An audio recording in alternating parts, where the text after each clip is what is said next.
खबर अंबिकापुर से, जहां संविदा स्वास्थ्य कर्मियों के सामूहिक इस्तीफे का ये पूरा मामला है। मामले पर कलेक्टर ने एक्शन लिया है। 11 संविदा स्वास्थ्य कर्मियों का इस्तीफा मंजूर कर लिया गया है। सरगुजा जिले में कुल 417 संविदा कर्मचारी हड़ताल पर थे।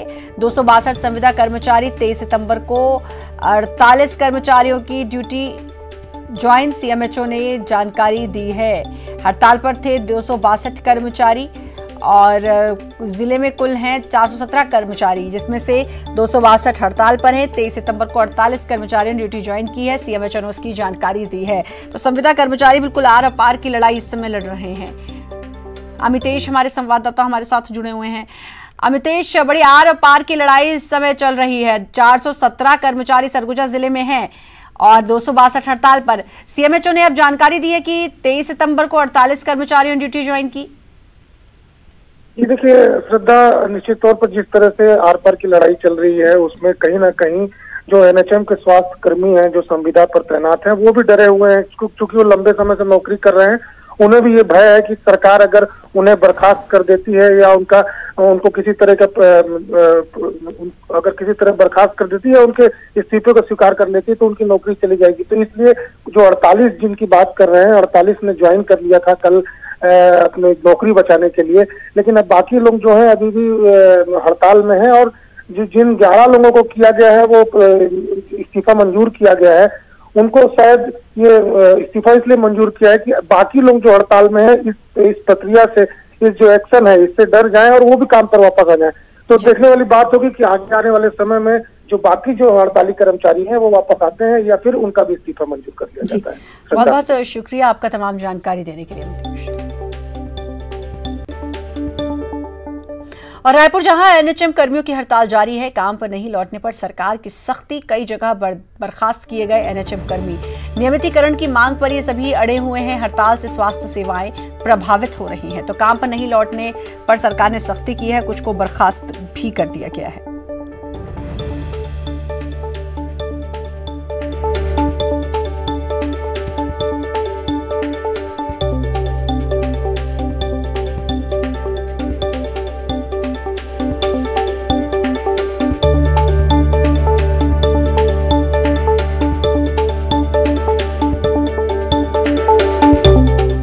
और युगल हमारे संवाददाता हमारे साथ जुड़ चुके हैं। युगल, अब ये मामला लगातार बढ़ता जा रहा है क्योंकि जो संविदा कर्मचारी हैं वो बिल्कुल सुनने को तैयार नहीं है, आर पार की लड़ाई के मूड में है।